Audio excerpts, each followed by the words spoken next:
नमस्कार बाल दोस्तों, आज हम कक्षा 8 में निबंध लेखन मेरे प्रिय अंतरिक्ष यात्री, जिसके मुद्दे इस तरह हैं: प्रस्तावना, बचपन एवं शिक्षा, उच्च शिक्षा, कार्य सिद्धि, उपसंहार या अंत।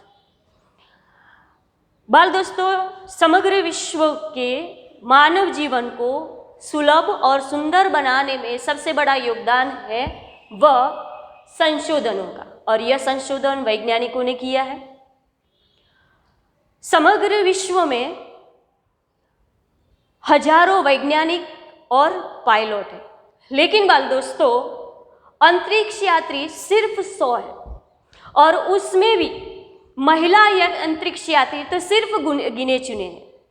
अंतरिक्ष यात्रियों की बात की जाए तो Yuri Gagarin, Rakesh Sharma, Neil Armstrong, Sunita Williams, Kalpana Chawla जैसे गिने चुने लोग ही हैं जो अंतरिक्ष यात्री है।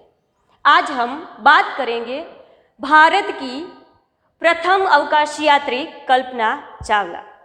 भारत की कल्पना चावला हरियाणा के करनाल शहर में उनका जन्म 1961 में हुआ था। मध्यम वर्गीय परिवार था। उनके पिता का नाम था बनारसी लाल और माता का नाम था संजोती देवी। मध्यम वर्गीय परिवार में 4 भाई बहन थे और उसमें छोटी सी सबसे छोटी बेटी थी, वह थी कल्पना चावला, लेकिन बहुत ही जिद्दी और मेहनतू भी। जो भी वो ठान लेती थी वो करके दिखाती थी, किए बिना वह रहती नहीं थी।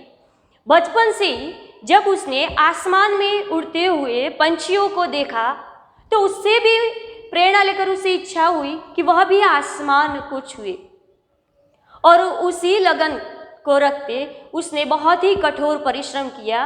बाल दोस्तों 14 साल की उम्र में उसने कार चलाना सीख लिया था। प्रारंभिक शिक्षा जो थी वह उसने अपने गांव में ही की, लेकिन उच्च शिक्षा प्राप्त करने हेतु वह पंजाब के engineering college, aeronautical engineering college में उसने दाखिला लिया और वहाँ पे उसने स्नातक की पदवी प्राप्त की।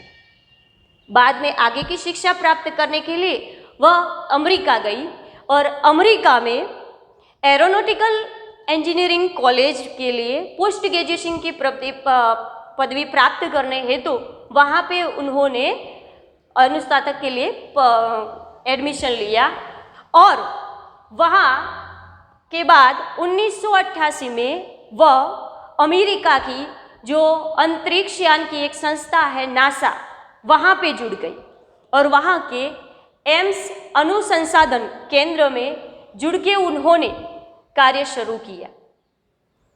बाल दोस्तों भारत के प्रथम अवकाश यात्री राकेश शर्मा, और उसके बाद अगर दूसरी तौर पे नाम लिया जाता है तो वह है कल्पना चावला, जिन्होंने राकेश शर्मा के बाद दूसरे स्थान पे अवकाश यात्री के पद पर उन्होंने कार्य किया है।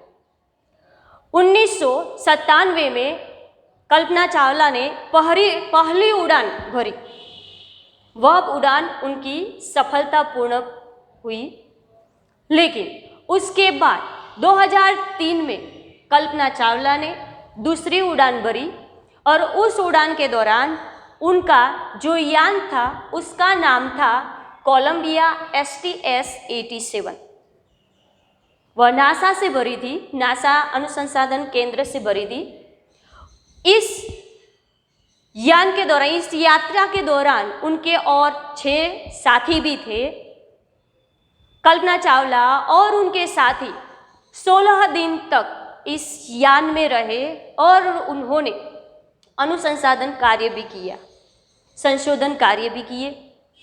16 दिनों के बाद जब उनका यह यान था वो भारत लौट रहा था, उस वक्त जब 16 मिनट ही बाकी थी भारत पृथ्वी की धरा पर अपने पैर रखने की, और उस वक्त उनके यान में टेक्निकल खामी के कारण उस यान का विस्फोट हो गया, और इस विस्फोट में कल्पना चावला सहित उनके जो साथी थे उनका भी देहांत हो गया। उनका पावन शरीर अंतरिक्ष में ही विलीन हो गया। बाल दोस्तों, उस दौरान कल्पना चावला की मृत्यु तो हो गई, लेकिन उन्होंने अपने जीवन दरमियान जो कार्य किया वह सिर्फ भारत में ही नहीं, न समग्र विश्व की नारियों को प्रेरणा देते हैं कार्य करने के लिए। आज भी भारत के प्रत्येक घर में कल्पना चावला को आदर और सम्मान के साथ याद किया जाता है, और वह भी हमें प्रेरणा देते हैं कि भारत की स्त्रियां सिर्फ घर काम के लिए नहीं, लेकिन हर कार्य में अव्वल आने के लिए सक्षम है। तो ऐसी थी कल्पना चावला। अस्तु।